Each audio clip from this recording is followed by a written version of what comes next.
अब हम जिस मेथड की बात कर रहे हैं यहाँ पर वो है कि हमने quadratic equation solving using quadratic formula.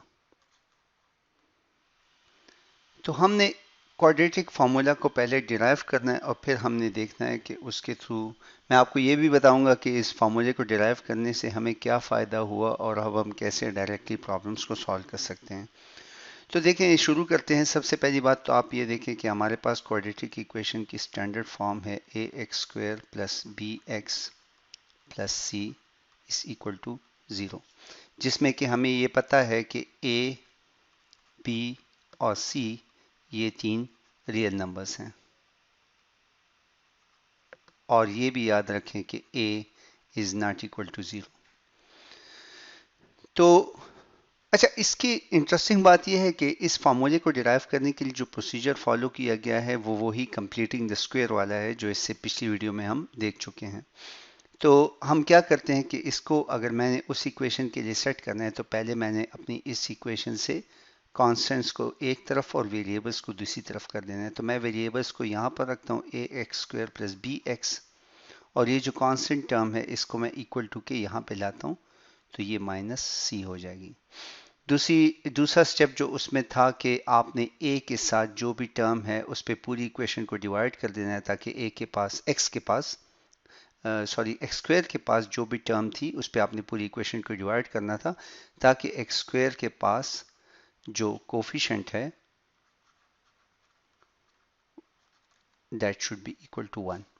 तो अगर मैं इस पूरी इक्वेशन को डिवाइड बाय a कर दूं तो मेरे पास ये इक्वेशन कुछ इस फॉर्म में आ जाएगी। यहाँ पे a को कैंसिल कर देगा, plus b divide by a x is equal to minus C divide by a। अब आप देखें तो पुराना जो जो हमने मेथड किया कंप्लीटिंग द स्क्वायर, उसमें ये था कि जब आपके पास इक्वेशन इस फॉर्म में आ जाए तो आपने करना ये कि आपने इस टर्म का हाफ लेना है और उसका स्क्वायर इक्वेशन की दोनों साइड्स पे ऐड करना है। तो देखें, x square plus B by a, इसको तो यहाँ तक ऐसे ही लिख लेना है। अब इसका half, so half of b by a का स्क्वायर यहाँ भी ऐड करना है और माइनस सी अपॉन ए के साथ भी हाफ ऑफ बी अपॉन ए का स्क्वायर ऐड करना है। थोड़ा सा इसको सिंप्लीफाई करते हैं तो यहाँ पर तो हमारे पास चूंकि कंप्लीटिंग द स्क्वायर की कंडीशन पूरी हो गई है तो हम इसको simply x plus B by 2a whole square लिख सकते हैं। यहाँ पर हम इसको इस टर्म को पहले ले आते हैं ताकि नेगेटिव दूसरी तरफ चला जाए, तो ये हो जाएगा b अपॉन 2a माइनस, और ये इसका अभी भी स्क्वायर है, ठीक है, माइनस सी अपॉन ए। इसको हम मज़ीद थोड़ा सा सिंप्लीफाई करते हैं तो हमारे पास ये कुछ इस फॉर्म में आ जाएगी कि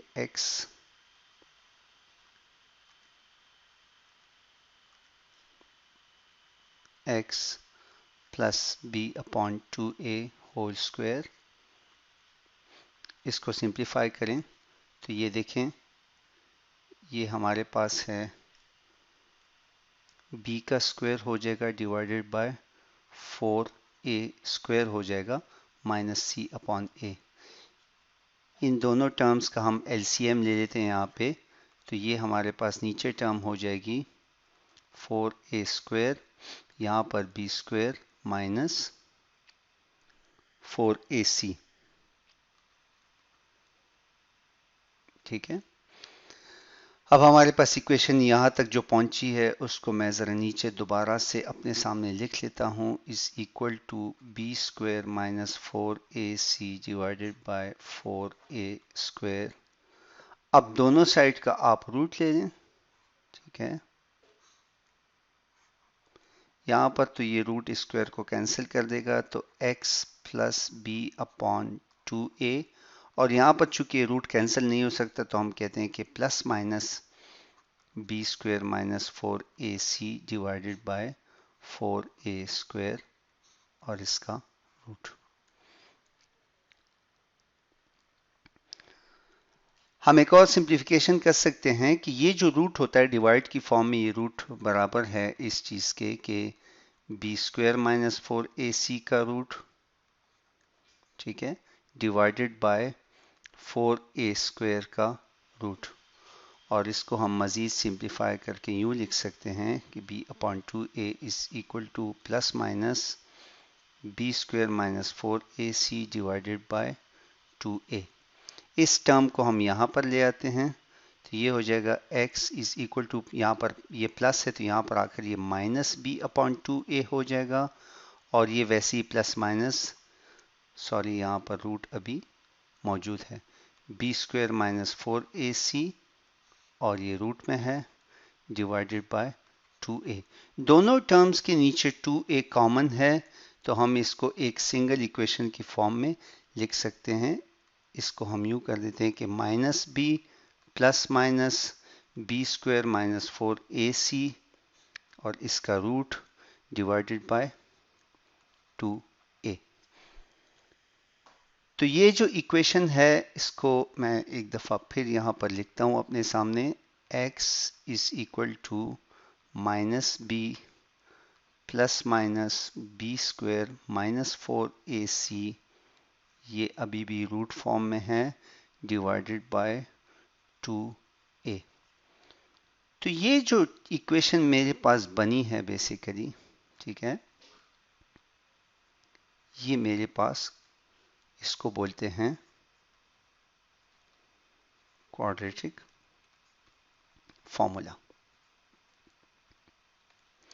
अब इसमें और पिछली में क्या फ़र्क है, देखें हमारे पास इस इक्वेशन की ब्यूटी ये है कि हमारे पास जो इक्वेशन जिस भी फॉर्म में गिवन हो, ax square plus B x plus C is equal to 0, तो हमने सिर्फ ये पता कराना है कि a की वैल्यू क्या है, b की वैल्यू क्या है और c की वैल्यू क्या है, और इन a b c को मैंने इस इक्वेशन में प्लग इन करना है तो मेरे पास x की रूट्स आ जाएंगी। तो ये एक स्टैंडर्ड फार्मूला है जो तीनों a b c को एक साथ कवर कर रहा है। अगर आप पिछले मेथड में देखें कंप्लीटिंग द स्क्वायर मेथड में, तो उसमें जो हमारा फार्मूला था उसमें हमने a को 1 करना था, वो a इक्वेशन की राइट साइड पे कोई a नहीं था, लेकिन यहाँ पर हमारे पास a एग्जिस्ट करता है।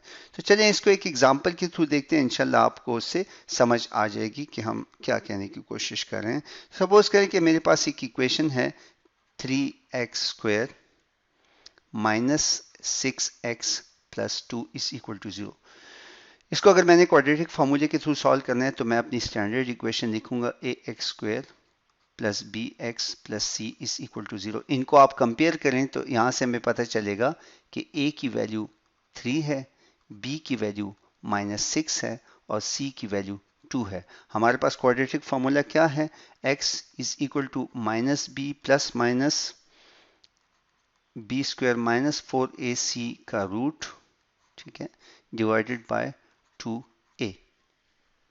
तो आप इसमें वैल्यूज डाल दें, ये तीनों वैल्यूज आप इस इक्वेशन में डाल दें तो ये minus minus B plus minus B का स्क्वायर माइनस 4ac, ठीक है, और यहाँ पे रूट अभी अप्लाइड है और नीचे हमारे पास हो जाएगा 2 इंटू ए।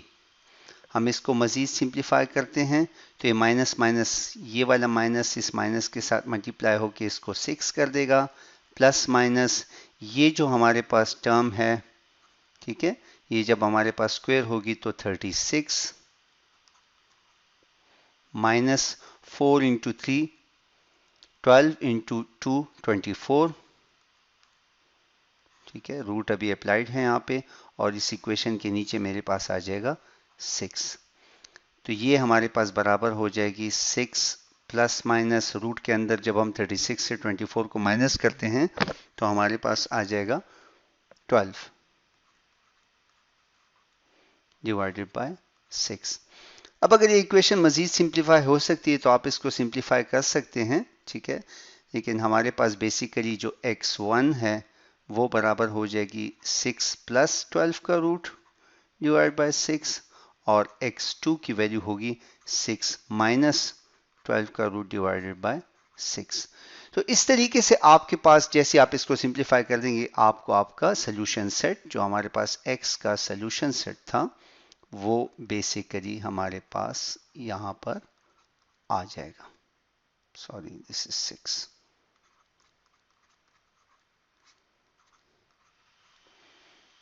ये हमारे पास दो रूट्स हो गए। अब इसी मेथड को यूज करके हम एक रियल लाइफ प्रॉब्लम को सॉल्व करते हैं। ठीक है, हमारे पास एक मसला ऐसे है कि एक हमने बेसिकली समझें कि लकड़ी का एक फ्रेम डिज़ाइन करना है। ठीक है, जिसमें कि हमें ये बताया गया है कि इसके अंदर आपने ये जगह खाली है। ठीक है,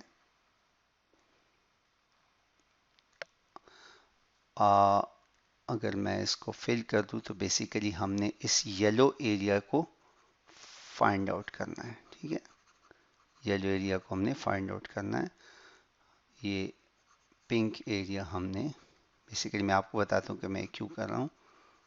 ठीक है, अच्छा, हमसे पूछा ये गया है कि ये x क्या रखा जाए। ठीक है, कि इस फ्रेम का जो येलो एरिया है, इसका फाइनल एरिया हमारे पास 28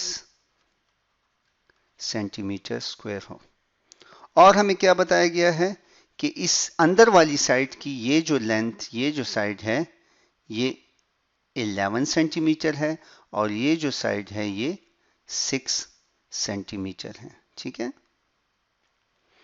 और हमने इस x को फाइंड आउट करना है। मतलब ये कि हमने ये समझे कि एक खिड़की का एक चौकाट है, इसकी बेसिकली हमने इस चौड़ाई को फाइंड आउट करना है, इस x को।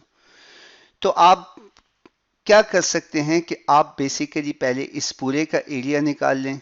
ठीक है, अगर आप इस पूरे का एरिया निकाल के, ठीक है, और इसमें से सिर्फ इस पिंक वाले को माइनस कर दें, तो हमारे पास हमारा आंसर एक तरीके से आ सकता है। तो देखिए पूरे का क्या एरिया होगा। आप ये सोचें कि इस साइड की क्या लंबाई है। इस साइड की लंबाई एक तरह से हो गई, अगर ये x है तो ये भी x है। ठीक है, और इसको भी हमने x ही रखना है, इसको भी हमने x ही रखना है, क्योंकि ये कंडीशन है। तो यहाँ की जो लंबाई है वो क्या है, वो है 11 जमा 2x। ठीक है, देखें, एक दफा x, फिर 11 और दूसरी दफा x, तो ये हमारे पास ये लंबाई बनती है। और ये चीज जो है हमारे पास ये क्या है, ये है 6 प्लस 2x। ये भी मैं आपको बता देता हूं। देखें, ये x और ये x और ये 6, ये इसकी टोटल लंबाई है। तो हमारे पास बेसिकली एक्चुअल जो फ्रेम है उसकी चौड़ाई है, जो टोटल है,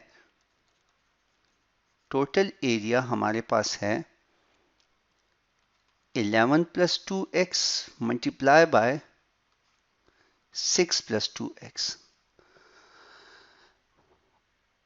और हमसे जो रिक्वायर्ड एरिया है, रिक्वायर्ड एरिया जो हमें बताया गया है, जो कि 28 सेंटीमीटर स्क्वायर है, वो 28 सेंटीमीटर कब होगा कि अगर हम 11 जमा 2x multiply by 6 plus 2x से माइनस कर लें। अगर हम इस टोटल ग्रीन वाले बॉक्स से सिर्फ ये पिंक वाला बॉक्स माइनस कर दें, तो हमारे पास 28 सेंटीमीटर बचना चाहिए। तो पिंक वाला बॉक्स जो है, देखें, उसकी ये साइड हमारे पास बेसिकली, ये साइड 11 सेंटीमीटर है और ये साइड 6 सेंटीमीटर है।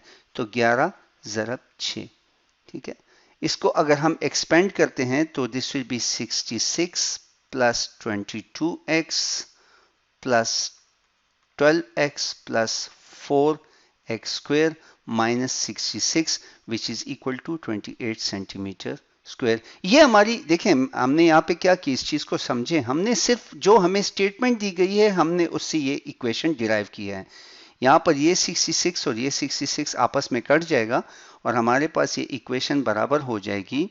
देखें, 4x स्क्वायर है, 4x स्क्वायर, और ये 12 और 22 आपस में जमा हो जाएंगे।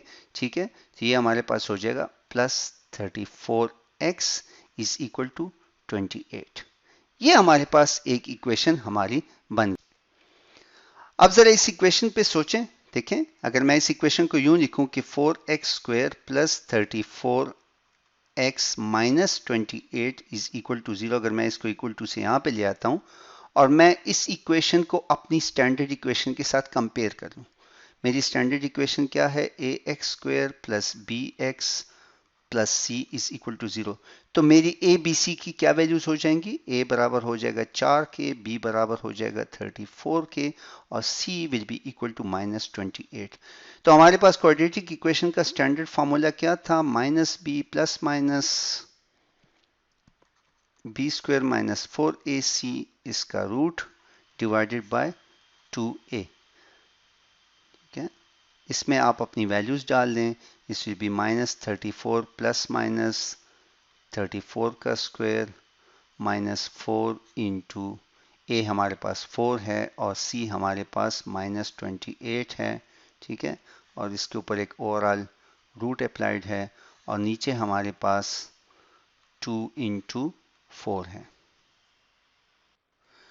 हम जब इस इक्वेशन को सॉल्व करेंगे तो हमारे पास x की एक वैल्यू आएगी -9.3 और x की दूसरी वैल्यू आएगी 0.8। ठीक है, अब देखें माइनस को हम यहां पर नहीं कंसीडर करते क्योंकि हमें यह पता है कि x कुछ है, x कोई नंबर है। अगर आप पीछे जाके अपने फ्रेम वाले डायग्राम में देखें तो x की कुछ पैमाइश है, x माइनस में नहीं है।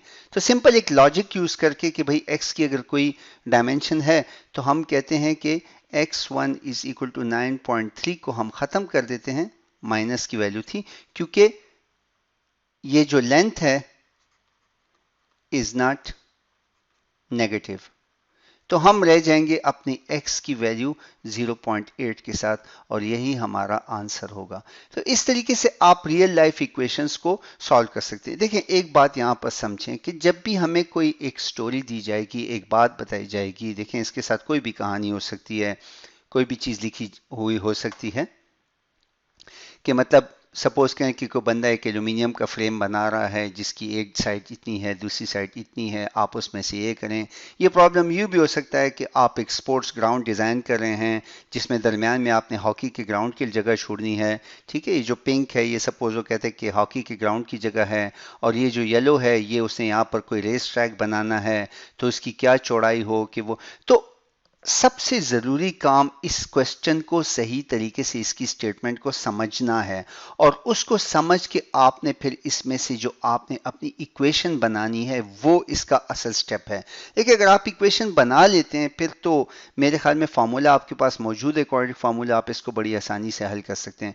तो लिहाजा जब भी आप इस प्रॉब्लम की स्टेटमेंट को, किसी भी प्रॉब्लम की स्टेटमेंट को रीड करें तो बहुत एहतियात के साथ उसमें जो अल्फाज यूज़ हुए हैं उनको समझें और अगर आपको डायग्राम दी गई है तो मेरे ख्याल में आपका काम बहुत आसान हो जाएगा। लेकिन अक्सर हमें डायग्राम नहीं दी गई होती, हमें स्टेटमेंट ही से अपनी डायग्राम बनानी होती है। तो स्टेटमेंट को बहुत एहतियात से पढ़ना है और एक दफ़ा जब आप स्टेटमेंट पढ़ लें और उससे आप प्रॉपर ये देखिए मैंने क्या किया, मैंने टोटल एरिया लिखा, मैंने रिक्वायर्ड एरिया लिखा, मैंने उसमें से सबट्रैक्शन कर दी उसके सेंटर की। इस तरीके से आप अगर इसको स्टेप बाय स्टेप करेंगे तो फिर आपसे गलती के चांसेस कम होंगे। दूसरी बात आप ये याद रखें कि कभी भी इक्वेशंस को, लंबी लंबी इक्वेशंस को एक साथ एक ही स्टेप में ना करें। देखिए मैंने पहले लिखा टोटल एरिया, फिर मैंने लिखा रिक्वायर्ड एरिया, फिर उसको मैंने एक इक्वेशन बनाया। अब अगर मैं कहता इसको मैं एक ही स्टेप में कर देता तो यहाँ पर अगर एक गलती हो जाती तो बाद में उसको आइडेंटिफाई करना बहुत मुश्किल होता। इन छोटी छोटी बातों का ख्याल रख के आप गलतियों को अवॉइड कर सकते हैं। तो आई होप कि आपको इसकी समझ आई होगी। अगले टॉपिक के साथ फिर इंशाल्लाह नेक्स्ट वीडियो में मिलते हैं। बहुत शुक्रिया।